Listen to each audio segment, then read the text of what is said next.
আজকে ভিডিওতে আমরা চতুর্থ শ্রেণীর প্রথম পর্যায়ক্রমিক মূল্যায়নের বাংলার 8 নম্বর স্কুলের প্রশ্ন উত্তরগুলো আলোচনা করব। একে আছে শূন্যস্থান পূরণ করো। ক 10টা বেলায় রোজ দেখতে পাই। খ জ্যাঠামশাইকে ও বাড়ির ছেলেরা ভীষণ ভয় করতো। গ কেউ বা বসে হলদি বাটে, কেউ বা রাধে ভাত। ঘ ইয়াসুয়াকি চানের কোনো নিজস্ব গাছ ছিল না। উ ঝর্ণা তাহার সহজ গানে।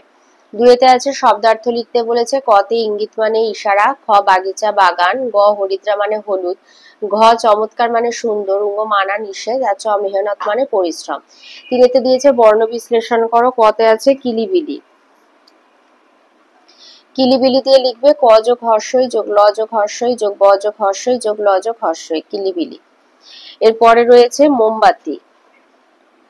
মোমবাতি লিখবে ম যোগ ও যোগ ম যোগ ব যোগ আ যোগ ত যোগ হর্ষই। এরপরে আছে গিন্নি। গিন্নি লিখবে গ যোগ হর্ষই যোগ দন্তান্ন যোগ দন্তান্ন যোগ হর্ষই। আর ঘতে আছে লাজুক ল যোগ আ যোগ বর্গিঞ্জ যোগ হর্ষ যোগ ক যোগ অ। চারে দিয়েছে নিচের প্রশ্নগুলোর উত্তর দাও। এগুলো সব হাফ নাম্বারের উত্তর। খ ক বলেছে নদীর কাছ থেকে কি শিক্ষা পাওয়া যায়। আপন বেগে চলার শিক্ষা পাওয়া যায়। খ অন্ধকারে শেয়াল ছাগলছানাকে কি মনে করেছিল, রাক্ষস টাক্ষস মনে করেছিল। গ ইয়াসুয়াকি চানের পায়ে কি অসুবিধা ছিল, পোলিওর জন্য অসুবিধা ছিল।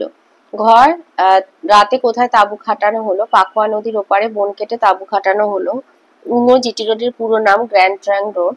চ বনভোজনে মিছিমিছি কি কি খাবার রাঁধা হয়েছিল, কোরমা পোলাও পিঠে। ছ সহজপাঠ বইটি লেখকের নাম রবীন্দ্রনাথ ঠাকুর। বর্গিঞ্জ কার উপদেশে কবি দিলখোলা হন, খোলা মাঠের উপদেশে কবি দিলখোলা হন। পাঁচে দিয়েছে এলোমেলো বর্ণগুলো সাজিয়ে শব্দ তৈরি করো। ক হবে কাঠকুটো, খ পাঠশালা, গ পটগুলটিস, ঘ আয়োজন আর ও টেলিভিশন।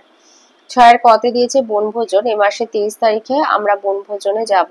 খ বুদ্ধিমান, লালু বেশ বুদ্ধিমান ছেলে। গ ঝর্ণা, দূর থেকে ঝর্ণা দেখেছি। সাথে বিপরীতার্থক শব্দ মস্ত ক্ষুদ্র, দূর নিকট, সুর। সুর মানে এটা অসুর, দেবতা।